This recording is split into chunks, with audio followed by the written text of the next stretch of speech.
भारत देशाला जगातली तिसरी आर्थिक महासत्ता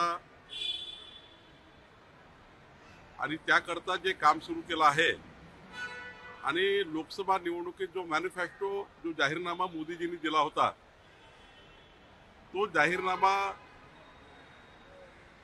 त्या जाहीरनाम्याप्रमाणे हा देश पुढे नेण्याकरता मोदीजींनी आज पहिला अर्थसंकल्प दिला। मी मोदीजींचं अभिनंदन करतो, मंत्रिमंडळाचं आणि निर्मला सीतारामन यांचेही अभिनंदन करतो।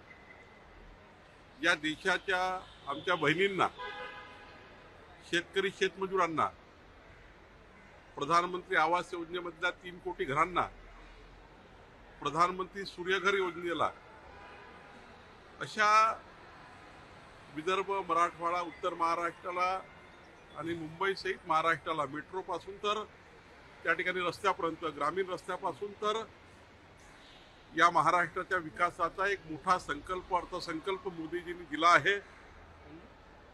या अर्थसंकल्पातनं महाराष्ट्राला मजबूती मिळणार आहे। केंद्रातलं सरकार आणि राज्यातलं सरकार हे डबल इंजिन सरकार या महाराष्ट्राच्या 14 कोटी जनतेकरता प्रचंड ताकदीने या ठिकाणी पुढे जाणार आहे।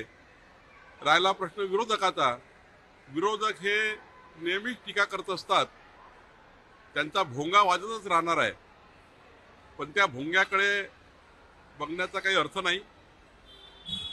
खरं तर जे लोक आज या अर्थसंकल्पावर टीका करतात त्यांनी कधी गरीब कल्याणाचा विचार केला नाही, त्यांनी मध्यमवर्गीयचा विचार केला नाही, कधी इन्कम टॅक्समधनं लोकांना सूट द्यावी असा विचार केला नाही। आज मोदीजींनी मध्यमवर्गीय आर्थिक दुर्बल परिवारांना प्रचंड मोठी इन्कम टॅक्समधून सूट दिली आहे। युवकांना रोजगार देणे, युवकांना रोजगाराच्या संधी उपलब्ध करणे आणि मोठ्या प्रमाणावर या ठिकाणी बजेट आपण बघितलं आहे, त्यामुळं जास्त विस्तृत मी बोलणार नाही। पण या महाराष्ट्राला सुद्धा, विदर्भाला सुद्धा खूप मोठा न्याय सिंचन प्रकल्पापासून सर्वांनाच मिळाला आहे।